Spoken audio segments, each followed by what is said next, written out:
Well, hello there, everyone. I'm Dr. Leslie Kernisan, board-certified geriatrician and the founder of the website betterhealthwhileaging.net.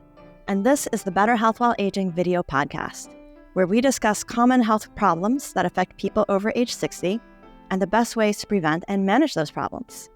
We also often address common concerns and dilemmas that come up with aging parents and other older loved ones, like what to do if you're worried about falls or safety or memory, or even the quality of an older person's healthcare.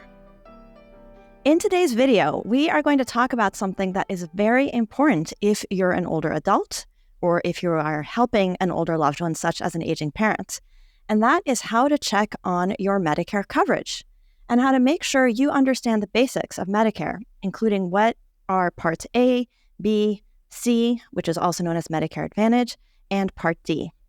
Now, I wanted to do an episode about this because this is something that comes up actually quite often when I'm helping families through my online Helping Older Parents programs, because the details of an older person's Medicare coverage often have significant implications when it comes to medical care for older adults and also when it comes to accessing certain forms of elder care. So, to talk about this today, I have invited my very dear colleague, Michelle Allen, because she is a licensed clinical social worker and a certified geriatric care manager, which is also known as an aging life care professional. And she actually knows at least 10 times more about Medicare and how it affects the care that one can access than I do. So I'm just delighted to have Michelle here with me. She is one of our lead care managers for the Helping Older Parents programs. Michelle, thank you so much for being here. Hello, and thank you so much for having me. Very excited to be here. Okay. So Michelle and I did a little talking beforehand about, what are the things that come up when we are helping participants in the program? What do we think is most important to share? And here's what we wanted to cover in today's episode. So first of all, we're going to start with why review your Medicare coverage. And then we'll talk about, what are the basics of Medicare? What are Parts A, B, C, and D, where Medicare Advantage fits in with that. Spoiler alert, it's the same as Part C, but Michelle will take us into the details of that in a moment. And then we're going to talk about what is Medicare Open Enrollment. We're actually recording this right now in October, and every year Medicare Open Enrollment happens from mid-October to I think it's mid-December. So we'll explain what that is, what that means for you if you have Medicare. We'll talk about how to get started with Medicare or with Open Enrollment. And Michelle will also share some resources on how you can get help with your Medicare questions or with Medicare Open Enrollment. So, Michelle, let's start with the first question. Why is it so important and useful for older adults or for their families to review Medicare coverage? Medicare is one of those really interesting things that's not a set it and forget it product in our lives. We should go back to regularly and make sure that the plans that we have are meeting our needs, both meeting our budget needs, that we're not paying too much for our premiums, that we're not paying too much for our copays and coinsurance, but then also that it's giving us the health benefits that we're looking for and that we really need out of our insurance plans. Medicare, as we will explore in just a few minutes, comes in a lot of different varieties. You can have all different kinds of Medicare products as your health insurance. And you just want to make sure that what you've got is what is meeting your needs. The other thing is that every single year, most of the Medicare plans change. And so we've got to really be paying attention or else we might be paying way too much for our Medicare plans. Yeah. And Michelle, I remember I've heard you say sometimes, and I find this statistic so striking, but there's some really significant proportion of older adults who are wrong about what kind of Medicare coverage they have, right? Right. That's right. I think the vast majority of us don't understand exactly what insurance that we have.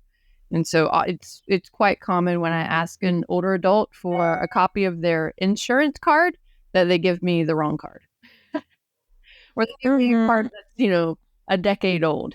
And so I think it really is helpful for us to understand exactly what coverage we have and then to explain that to the other care partners and that are on our care team. Yeah.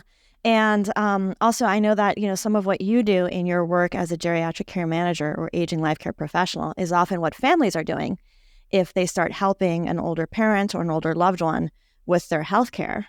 And I know I've always heard you say that one of the first things you do is try to find out what is their health coverage, right?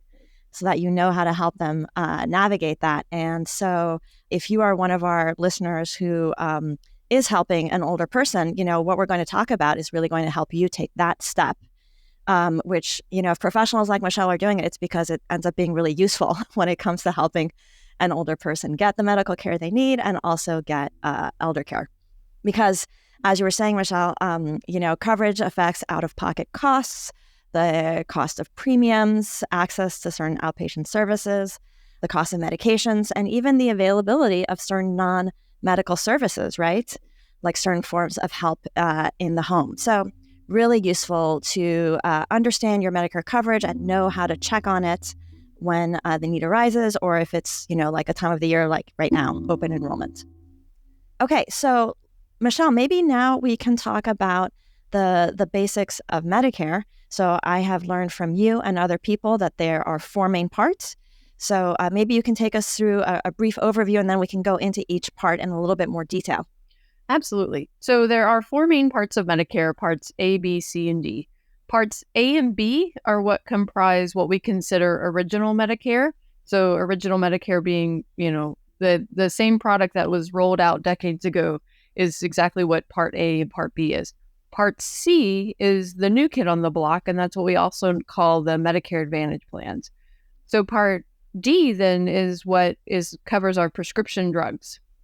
Yeah, and that's the even newer kid on the block, right? So I'm trying to remember when Parts C and D came up. They've both been around for a while at this point. Right. C for longer. That's right. C came out and then D. Yeah. Yeah. C might have come out in the 90s when managed care was in general kind of taking off and all the rage. And then D came after that. Well, so Michelle, why don't we go through these parts in just a little bit more detail? Right. So Part A, which is a part of our original Medicare plans, Part A covers your hospital inpatient stays.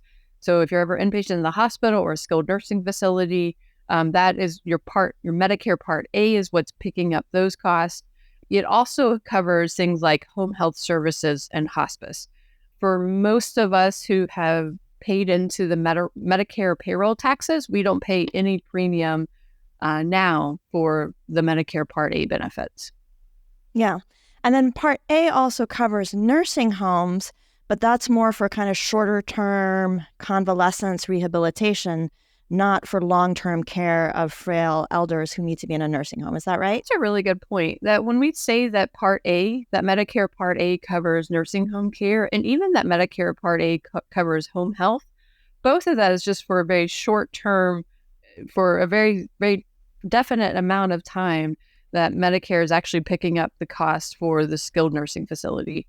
So right now, as things are, Medicare Part A only pays for up to 100 days in a skilled nursing facility per benefit period.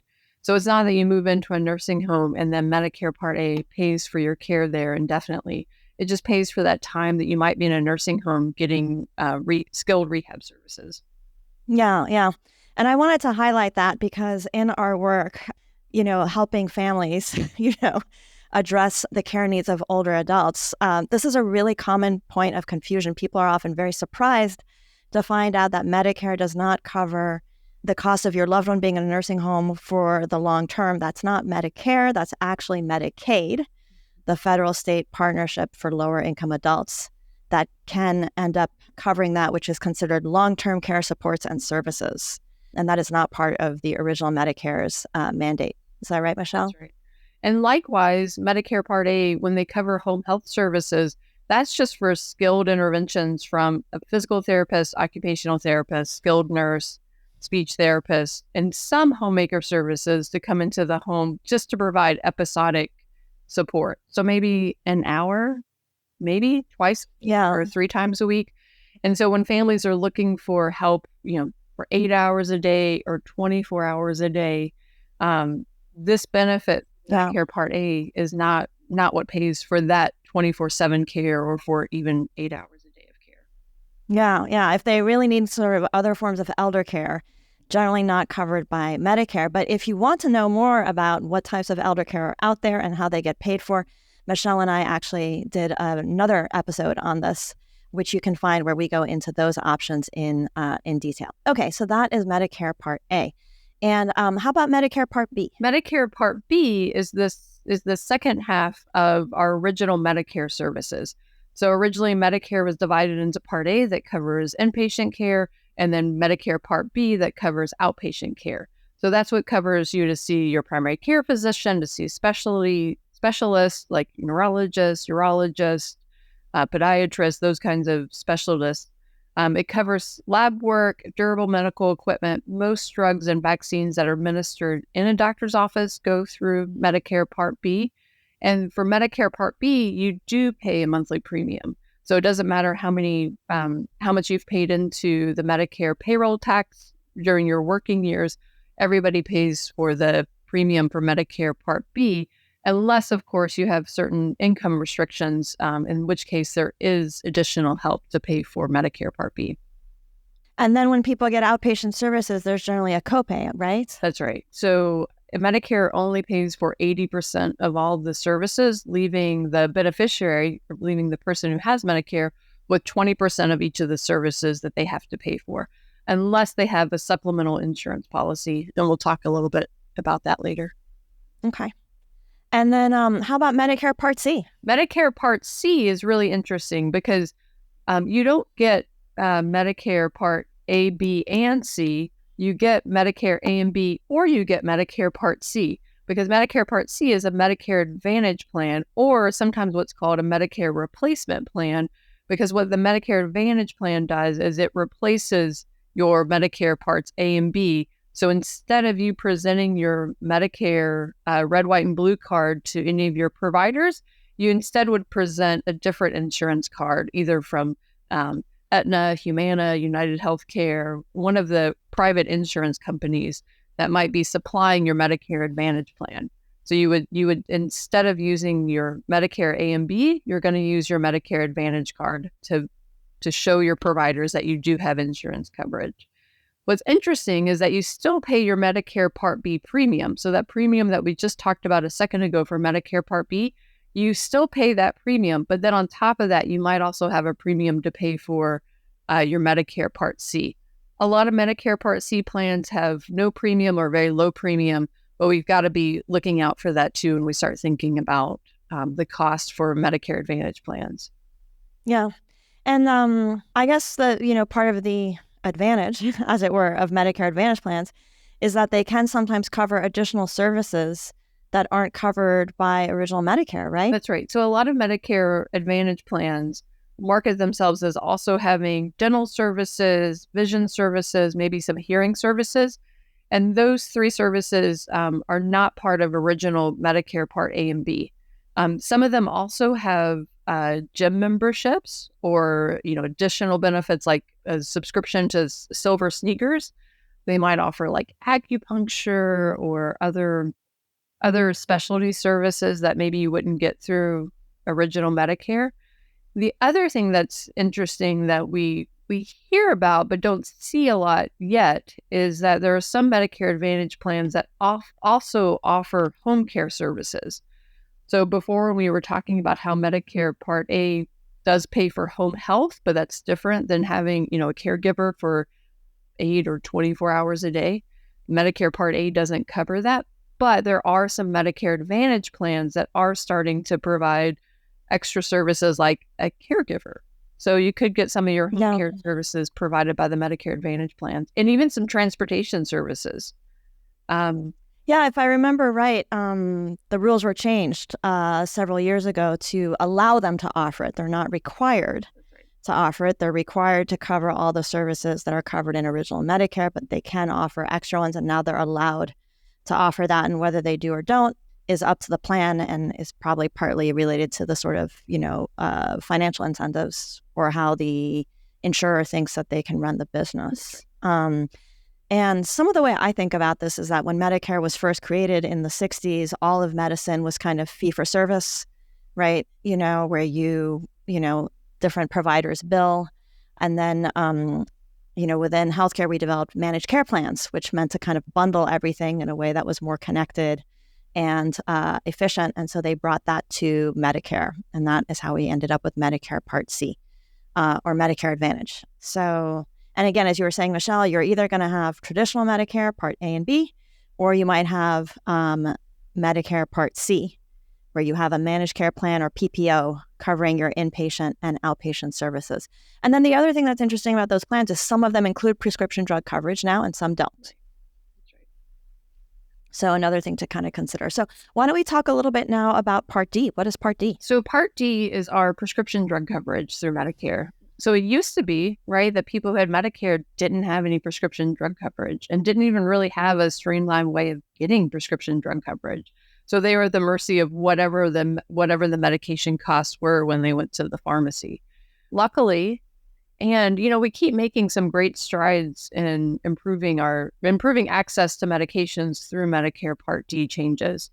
So now folks can buy a Medicare Part D. I say they can because it is still optional. You could have traditional or just Medicare Parts A and B and not have Part D, but you will pay a fee if later on you get Medicare Part D and you hadn't gotten it before.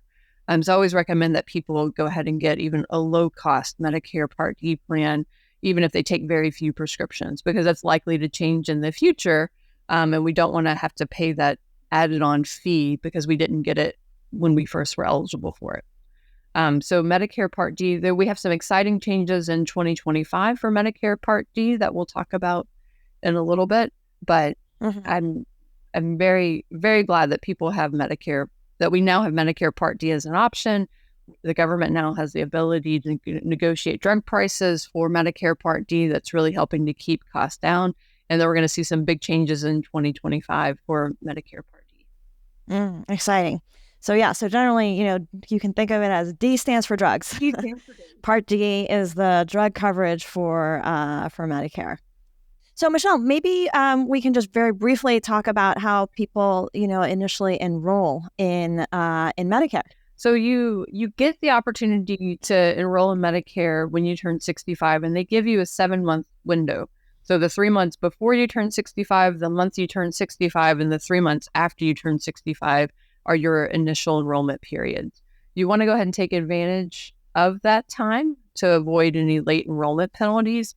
The other reason you want to take advantage of this is that during your initial enrollment period, if you decide to go with original Medicare and also get a Medicare supplement or a Medigap plan, a plan to help you pick up that 20% that Medicare doesn't cover, during that initial enrollment period, you have a guarantee issuance from your Medigap plans, which means they're not going to do a medical review to see how much they should be charging you for the plan. They're just going to charge you the set standard rate for a Medigap plan. Okay. So my key takeaways when I reviewed this was, one, it's not automatic to be enrolled in Medicare. So, if you're not yet 65, it's important to know this is coming up. And two, that there are these late enrollment penalties. If you miss this window, you can still join. But, we can share some resources in the show notes. Medicare.gov has several really useful pages talking about enrollment and, how to avoid late enrollment penalties. But they can charge more if you're late on this. And so as Michelle was saying, it can be better to sign up for something, maybe the least expensive option within that initial enrollment window, than to not sign up for anything because you don't need it now and then find yourself later needing it and having to pay late enrollment penalties. Is that right, Michelle? That's right. Yeah. And I do think in the future we'll see an easier way, a more automatic way maybe for us to enroll in Medicare. Because I know the last 2 years, Congress has been kicking around some ideas for improved Medicare enrollment because it can be tricky and confusing. And the cost could be very high if you miss that enrollment period. Yeah. Okay. And then you already mentioned, the supplemental insurance, also called Medigap, but maybe you can talk about some additional options that are often combined with Medicare or that, people either should consider or want to be aware of. Right. So if you have traditional original Medicare's Part A and B, you could still be on the hook for that 20% of any of your Part B services that Medicare is not paying. So if you go to the doctor, and they charge you $100, Medicare is going to pay $80. You still have to come up with that $20. One thing to know about Medicare, original parts of Medicare's Part A and B, there's no out-of-pocket max. So that 20% copay you could be paying, that really could add up after a while. So for a lot of folks, they like to buy a Medigap plan or Medicare supplement plan to help pick up what Medicare is not paying for. And then you're paying the premium for that Medigap insurance and have a known expense for what your healthcare is going to cost. Because you're going to pay that premium, and then Medicare and your Medigap are really going to pay for almost all of the rest of your medical expenses, which gives a lot of people this peace of mind of once I pay my monthly premium, we're good. Once you have passed your initial enrollment period into Medicare, it can be very difficult to get a Medigap plan. The other thing that's really interesting is that if you switch from original Medicare to a Medicare Part C or that Medicare Advantage plan we were talking about, you cannot have a Medicare Advantage plan and a Medigap plan. So if you switch from original Medicare with Medigap into a Medicare Advantage plan, you've lost your Medigap coverage, and it could be very difficult to go back and get your Medigap later on. So I see. So if you decide to switch back to original Medicare, you're no longer in that protected window of getting the Medigap. That's right. So it could be, very difficult or very expensive to get a Medigap plan in the future. And sometimes that's fine. Sometimes it's fine just to go with original Medicare and just pay for the 20% out of pocket all on your own. Okay. There are a lot of folks too who are still working after the age of 65. So there are a lot of people who have traditional Medicare and still have an employer-based health insurance plan that can be used instead of their Medicare Part B. So you could be 70 years old, still working, still get an employer insurance plan, and still have your, Medicare and your employer insurance helping to, working together even to pay for your insurance. Some retiree benefits offer a Medigap plan or a secondary insurance that can work alongside your Medicare. And then people who are very low income, they could qualify for Medicaid that could help them pay for what Medicare is not paying for, and even help to pay for the Medicare Part B premium. So there's a lot. And that being automatically enrolled into those Medicaid plans to help pay for what Medicare doesn't, we have made a lot of improvements in that over the last 5 years to help folks who are eligible not miss out on their Medicaid benefits. So that. Yeah. And then again, just to come back to the employer-based health insurance, when I was reviewing Medicare, if you have equivalent coverage to Part B and you don't enroll, then you don't pay late penalties. You're kind of allowed to keep your employer coverage, and it's only when you leave the job or retire out of it, if they don't have a retiree plan, that you can enroll in Part B, and you wouldn't have a late penalty at that time if you could show, I guess, that you had previous coverage, right? That's right. Yeah. So if you are employed and like your health insurance, you don't necessarily have to give it up when you turn 65. But it sounds like most people do enroll in Part A at that time. That's right. Okay. The insurers probably want them to as well. That's right. Yeah. Okay. So what that means is, as you've heard us explain, it means that actually people can end up with there's lots of different types of Medicare coverage they can have, right, Michelle? That's right. Yeah.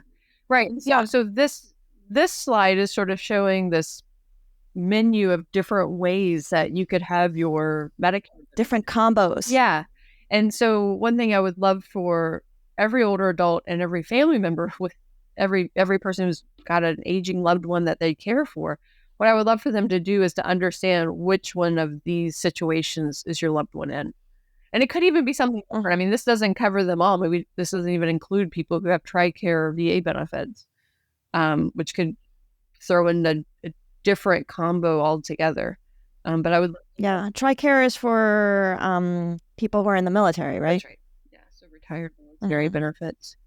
And so, And I think knowing which plan that you have, which combination you have, is a very important thing to know. Yeah.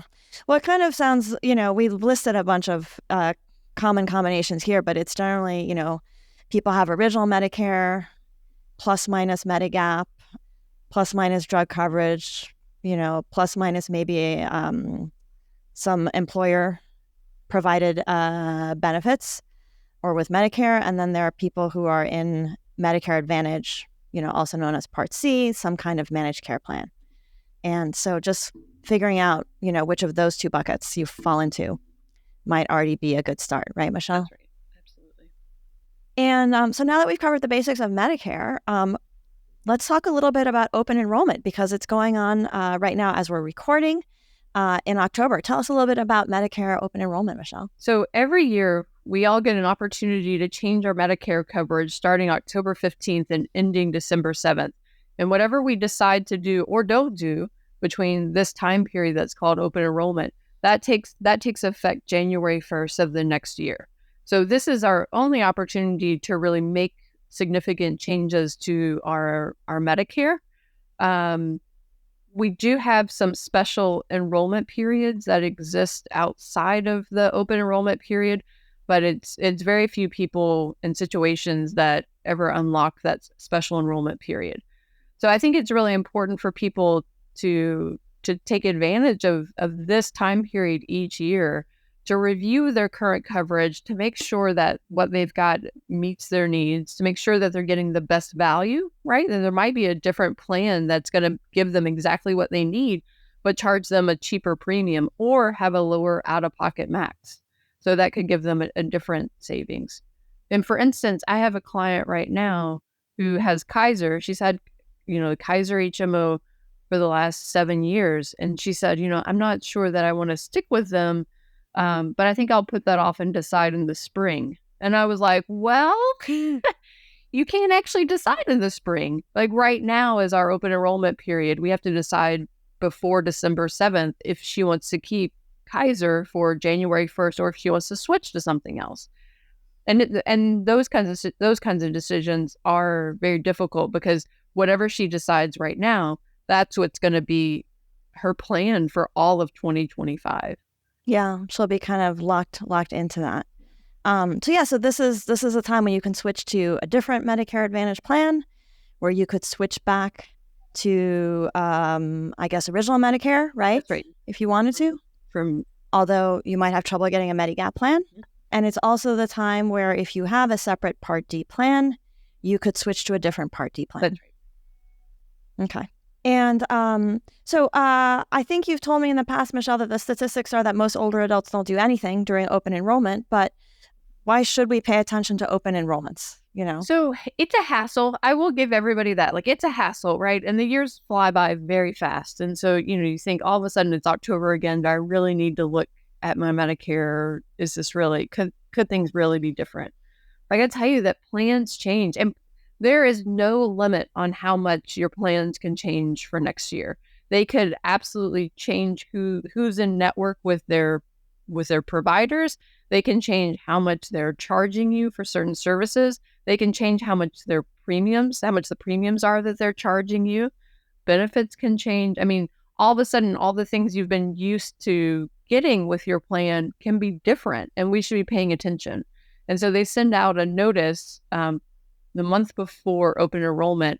All the insurance plans have to send you a notice explaining how things are going to be different in 2020 for the next year, right? So right now they've just sent out all the notices about how things are going to be different for 2025.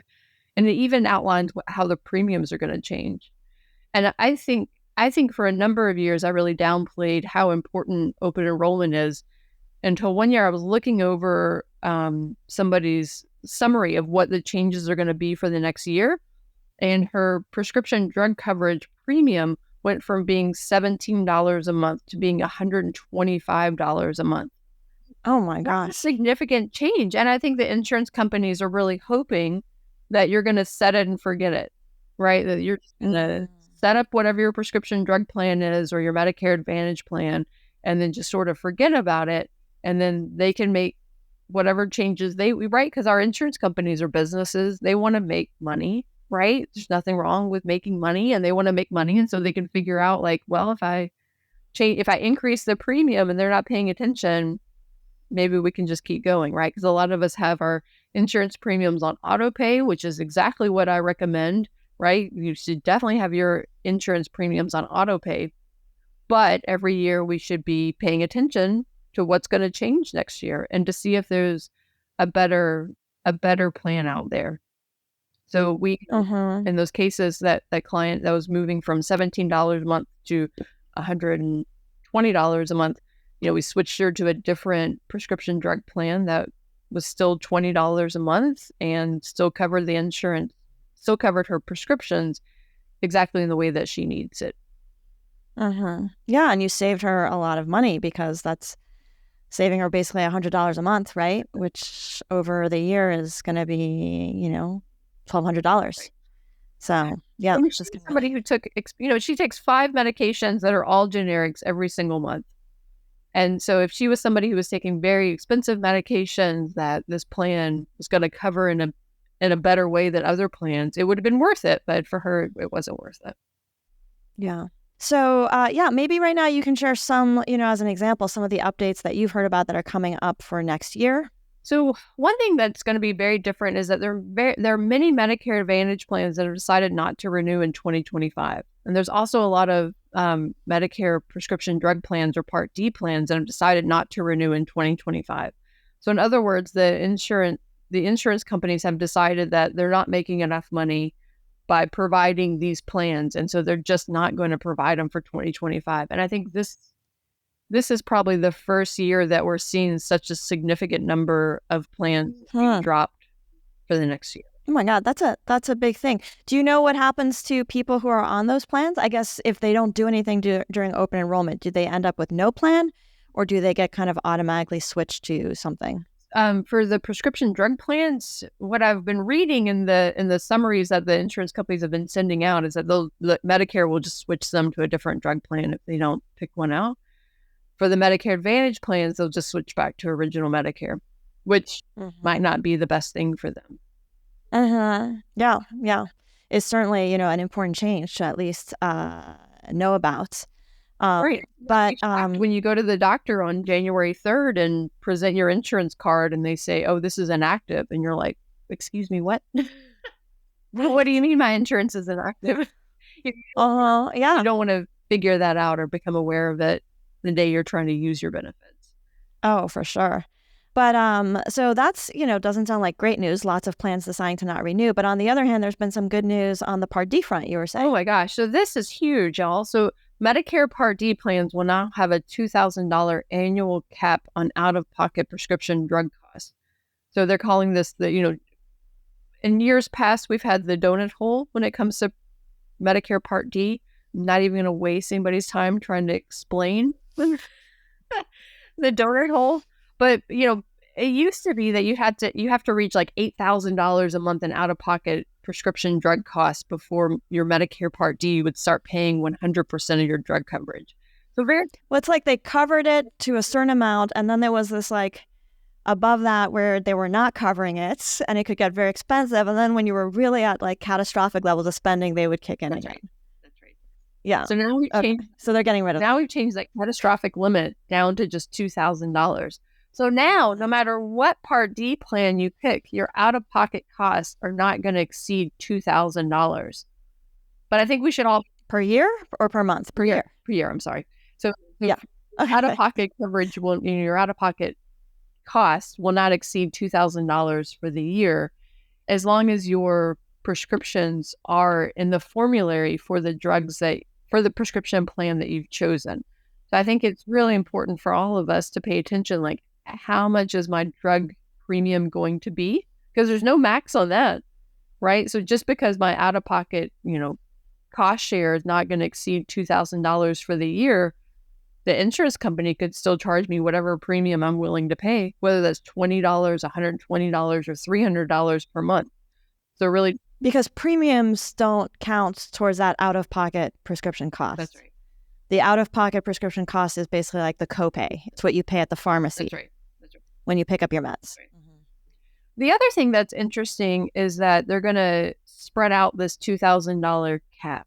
And this part I haven't really figured out, but it's not like in January and February you might pay $2,000 and then, the rest of the year you pay nothing. So it's almost like they have some sort of formula that's like 25% of the cost of the medications. Well, you can't exceed that 25% of 2,000. Okay. I don't know. So, but we're gonna see a lot more like cost protections for 2025. But I really want people to get onto Medicare.gov and research the plan's options so you can see what the premiums are going to be and make sure that the plans you're picking are going to cover your medications. Because let's say that you take Eliquis. Y'all, Eliquis is a very expensive drug. It's a wonderful drug. It's saved a lot of lives, but it is very expensive. Anybody's listening who's on Eliquis, it's a blood thinner, very commonly prescribed for atrial fibrillation. But we could be at like $600 a month for Eliquis, right? If you're private, because it's not generic yet. Is that right? Right. Okay, yeah. The generic name is apixaban, but yeah. So you could be at $600 a month in private pay for your Eliquis each month, right? If you have your prescription drug plan that covers it, it will cut that down tremendously. But what happens if you pick a Part D plan that doesn't have Eliquis on one of its approved drugs, right? And then you would be stuck with a prescription drug plan that doesn't cover the most expensive drug that you're probably taking. I want everybody to be paying attention to what drugs do I take? What plans are being offered in my area? Do they line up? Yeah. I mean, for Eliquis, the question would be whether the plan covers one of the alternates in the same class, like Xarelto, rivaroxaban. But yeah, that's getting complicated. But yes, definitely good to just, as you were saying, look at your plan, find out what the premiums are going to be next year, what they're going to be covering. Is it still a good fit? So maybe with that, we should just sort of cover, what to do during open enrollment. So Michelle, take us through what you recommend people do. The first step is to know exactly what coverage you have. I always start by first examining all the insurance card that a person has in their wallet, right? So let's look through it all and see which cards we have. If we still can't really make good sense out of whether or not this is the right insurance coverage that we currently have active, the next step, and I actually think this is a good step for all of us, is to create a Medicare.gov account online. On Medicare.gov, you can create your My Medicare account, where then it'll list out for you what your active coverage is. It'll even list out for you what your previous coverages were. And so when you really need to find out and you don't know any other way of figuring it out, I think creating a Medicare.gov account and seeing what they have listed as your current coverages is a really great next step to figuring out. I also think just having a Medicare.gov account is really helpful, period, because you can see all your Medicare explanation of benefits. You can troubleshoot things. You can chat with Medicare through the Medicare.gov. It's a really helpful account to have. Also, the best place to explore next year's plan offerings. And you can do a customized way if you have a Medicare.gov account. Yeah, they have some plan compare features, and they have like a big section on the website that shows, open enrollment and has information about it. And then I've also heard you say that it can be a good idea to also create online accounts with your current insurance plans. If you're with an HMO or whoever is offering your Part D, that would be another option. And then you were saying before that they're required to send the month before open enrollment a notice of change. So it's finding those notices of change to sort of see, what are they saying is going to change, and to be aware, especially if there are really big changes in premiums, in cost sharing, or in coverage, right? That's right. And then what else after that? So after you've got a good sense of what your current coverage is and you have some online access, let's review. Let's look at what are your current medications that you're taking that you're likely to going to continue taking in 2025 or the next year. Which medications you're likely to keep taking on an ongoing basis, and are those drugs still part of your plan's formulary? And if they're not, let's find you a different one. We also want to think about how satisfied are you with your access to providers and other services. So, do you have a lot of dental work that you need done and your current Medicare Advantage plan doesn't offer any dental benefits? Do you need a new hearing aid and your current Medicare Advantage plan doesn't offer any hearing benefits? So, maybe there's a way that we can figure out a plan that offers more for you. Also, are you on a plan right now that's had a lot of prior authorizations or a lot of hoops you have to jump through whenever there are services that you need, or you're finding that there's not enough providers who take your insurance? So are you with a plan where you've had a lot of barriers to getting what you need? Let's get you into a different plan. Maybe it'll cost a little bit more in premium each month, but maybe then it will give you access to the services that you really do need. And then let's talk about your out-of-pocket costs feel manageable. One of the big benefits that I see of Medicare Advantage plans is that they do usually have an out-of-pocket max. So, if you're in a Medicare Advantage plan that has an out-of-pocket max of $8,000 a month, you may never meet that out-of-pocket max. Maybe we could get you into a Medicare Advantage plan that has a $2,000 out-of-pocket max. And so... Is that per month or per year again? Per year. Mm-hmm. Sorry. Per month. I'm sorry. You did. I was like, 8,000 per month. It's like a lot. So sorry, everybody. So when we talk about out-of-pocket max, those are actually on a yearly basis, not on a monthly basis. Mm-hmm. Yeah. Yeah. So it sounds like this is a good time to kind of like reflect on how have I been feeling about my health insurance coverage this year, And if you really want to be organized, you can actually have a little notebook where throughout the year, when you deal with health insurance or costs, you make, some little notes about it so that when it comes this time, you can kind of review what you have and be like, oh, yeah, there was, this thing that came up and that was hard to access, or, that thing, or seeing what your costs are. And then that might help you have a sense of, oh, this coverage has been a good fit, or here's what's been, lacking or unideal. Can I find better? So yeah, as you were saying, Michelle, this can be, some work to review Medicare coverage and to consider making changes. But fortunately, there's help, right? So can you talk a bit about options for getting help with open enrollment and dealing with Medicare? So I really think the best place to start is at Medicare.gov's Plan Finder tool. And I think the Plan Finder tool is most helpful if you already have a Medicare.gov account, but you're not required to have a Medicare.gov account. You could just put in your zip code and some other information about yourself and find out what plans are available in your area. But I think the best place to start is Medicare.gov. If you want to talk to somebody and get some hands-on help, every single state is required to have a state health insurance program, or a SHIP. So if you go to shiphelp.org, you can look up the information for your state's health insurance program, and they can connect you with a human that can help you navigate through the options. You also have the option of calling Medicare, and they will help you as well. You will have to wait for a long time. But are they helpful once you actually get them? They are helpful. Okay. Long wait times, but helpful when you reach. That's right. Worth the wait because they are helpful and they are knowledgeable. I guess it depends on how you get older, but so far, whenever I've actually talked to somebody at Medicare, they have been helpful. But that's good to know. Medicare, the person you call at Medicare is going to just tell you exactly what you could find on Medicare.gov. They're just going to be the one typing in Medicare.gov for you and then explaining it to you. Okay. All right. Great. Well, so I guess to recap, in that case, what we talked about today, that first of all, Medicare, you don't get automatically enrolled. It's not the same thing for everyone.